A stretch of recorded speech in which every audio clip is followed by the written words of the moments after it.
It was supposed to be just another Halloween night, you know. Cheap costumes, candy runs, friends daring each other to visit creepy spots. But that year, everything felt off. I remember the air being colder than usual, the streets quieter. Even the decorations, plastic skeletons and flickering jack-o'-lanterns, looked wrong, like they were watching us.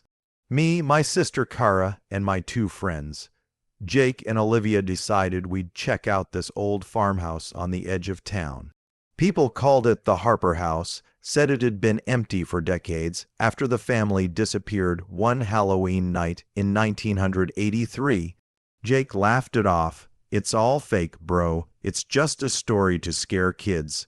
We all believed him until we didn't. We parked our car near the dead cornfield. The moon was hidden behind clouds, and the only light came from our flashlights. The wooden gate creaked open like it was waiting for us. Inside, the grass was knee-high, and the house looked like it was collapsing in on itself. Windows shattered, door barely hanging on, but the weirdest part, there was still a glowing pumpkin on the porch. Freshly carved, Olivia whispered, "Who did that?" Jake smirked, "Probably someone else trying to scare us." We stepped inside, and that's when the smell hit. Rotten wood, damp air, and something else, sweet, metallic, almost like rust. The living room walls were covered in handprints. Small ones, children's hands, but they weren't painted. They were burned into the walls, and then, somewhere deep inside the house, we heard it. A laugh, high-pitched, childlike, echoing through the dark. Kara froze. "Tell me you heard that." Jake raised his flashlight, but the beam flickered. The laugh came again, closer this time, and then a whisper, "Trick or treat."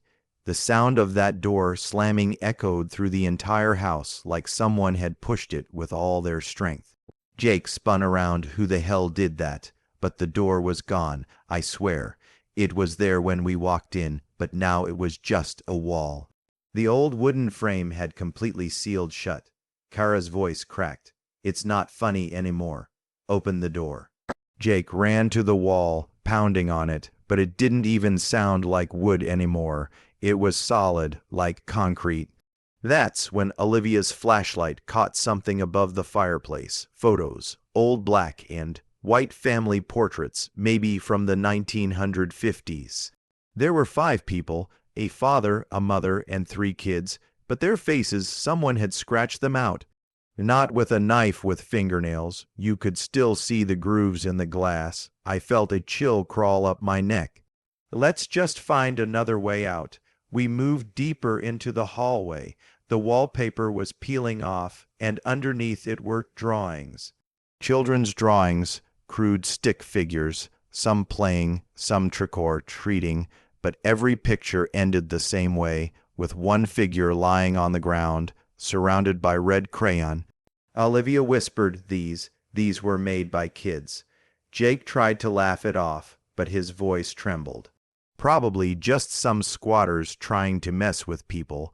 Then the hallway lights flickered once, twice, and turned blood red. The drawings began to move, I swear to you. I watched the little stick figures twitch, their heads turned toward us, their crayon smiles stretching wider. And right as the light flickered again, I heard tiny footsteps running across the floor above us, fast. Then a door upstairs slammed shut. Kara clutched my arm. "We're not alone." Jake exhaled shakily. "All right, whoever's up there. Come out, this isn't funny," but no one answered. Instead, a small voice echoed down the stairs. "Don't be scared. It's just Halloween." And then something rolled down the steps. A pumpkin, not a plastic one, a real one, its candle still burning inside, except the candle wasn't wax. It was a finger. The staircase groaned, one slow creak at a time. Our flashlights jittered over the railing, and there she was. A little girl, maybe 8 years old, wearing a tattered witch costume, one shoe missing. Her face was pale, her eyes wide and unblinking. She stood completely still at the top of the stairs, holding a bucket shaped like a jack-o'-lantern. Olivia whispered, "Sweetheart, are you okay?" The girl tilted her head slowly, too slowly, then she whispered, "You came back." Jake tried to step forward, but the boards beneath his feet snapped with a loud crack. The girl didn't even flinch. She just smiled, and then she was gone. No running, no sound, no movement, just gone. Kara screamed. Where did she go? We ran up the stairs, hearts pounding, flashlights shaking. The hall upstairs was long and narrow, lined with doors on both sides. Every single one was slightly open. And from behind them, whispers, children's laughter, not just one or two, a dozen. It was like the whole house was alive with voices, all saying the same thing in different tones, overlapping, trick or treat, trick or treat, trick or treat. Jake opened the nearest door. It was a child's bedroom. Toys scattered everywhere, a dusty bed, and a broken mirror hanging crookedly on the wall. The toys started to move on their own, tiny rocking horses creaking, dolls turning their heads, a music box playing a tune by itself. Then, in the mirror, we saw her again, the little witch girl standing behind us, smiling. But this time, there were others with her. Dozens of pale faces, eyes hollow, children frozen in that same chilling smile. Jake turned around, nothing there. He muttered, "No, no, no, no, this isn't real." And then we heard footsteps downstairs, heavy adult footsteps. Kara's voice cracked. "Someone else is here." We leaned over the banister. The living room was dark, except for a faint orange glow flickering near the fireplace. A tall shadow stood there, holding something. It was wearing a pumpkin for a head. That thing stood perfectly still by the fireplace. Its pumpkin head flickered from within, the candlelight pulsing like a heartbeat. We couldn't move.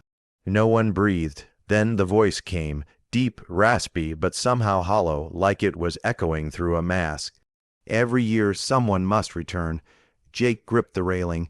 "What the hell does that mean?" The figure took one step forward.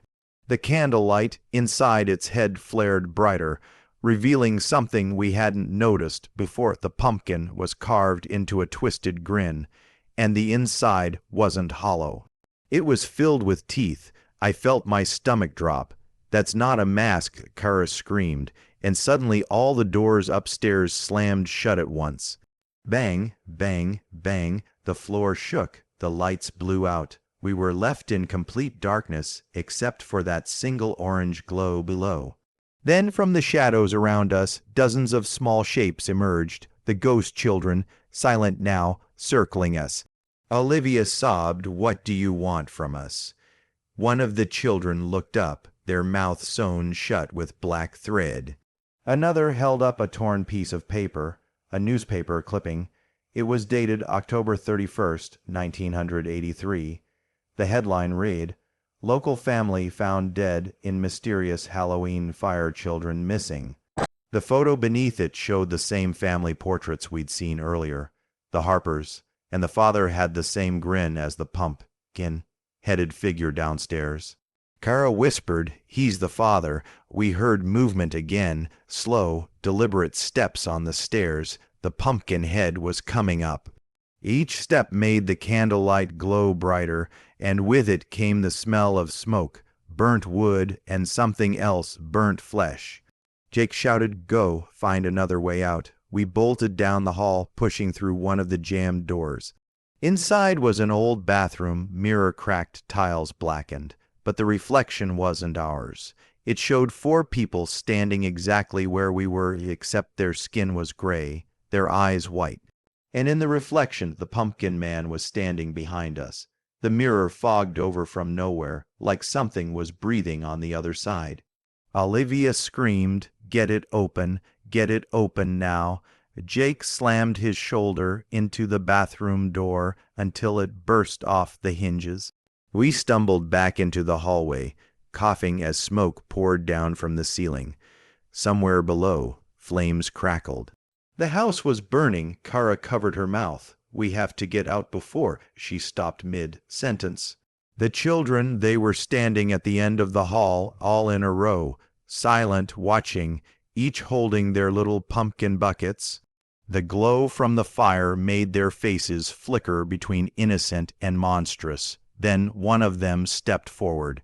A boy, maybe 10 years old, wearing a paper skeleton mask. He raised his hand and pointed at us, and the rest began to whisper again in one haunting voice, "Stay and play." The wallpaper peeled away from the walls, curling like burning paper. The whole hallway twisted, doors shifted. The floor began to breathe beneath our feet.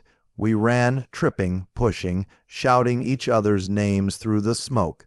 Every direction led to another room, another hallway, another dead end. Then Jake yelled, "This way," and kicked open a door that led into what looked like a children's playroom. Except the toys weren't toys anymore. They were bones, tiny skulls painted like jack-o'-lanterns, dolls with human teeth. A carousel horse made of rib cages. Kara gagged, stumbling backward. Oh my God, that's when the door behind us slammed shut. And the pumpkin-headed figure stepped through the fire, his candlelight glowing through the cracks of his skull.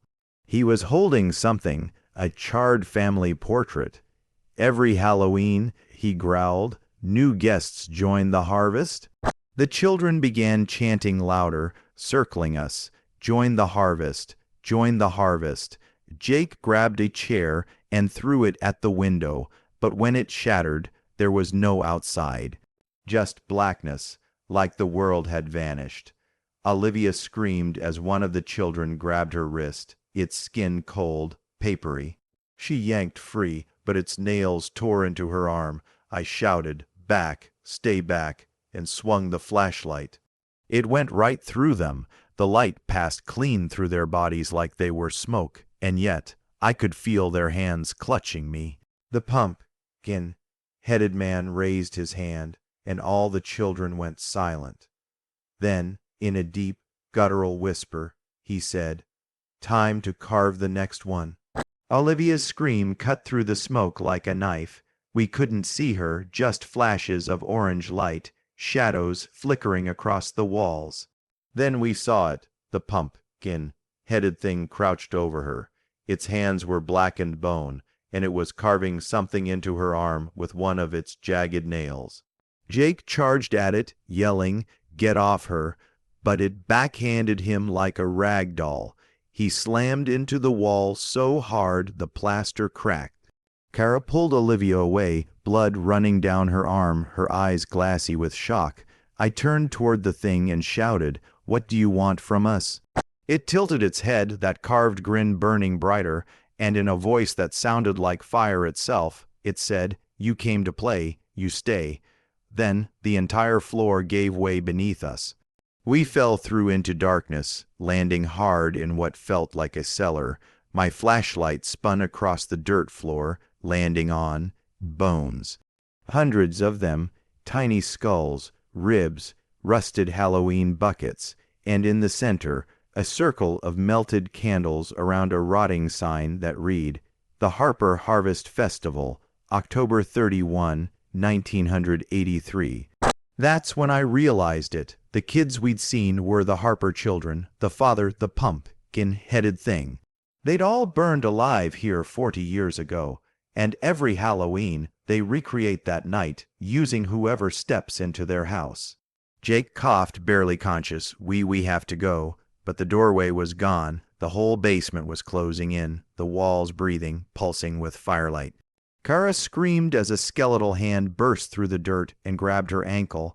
I pulled, kicked, fought, the air thick with ash and crying voices. Then everything went white. I woke up outside, cold grass under me, the Harper House smoldering behind us. Olivia was gone. The fire department said they found nothing inside, no bones, no people, just ashes.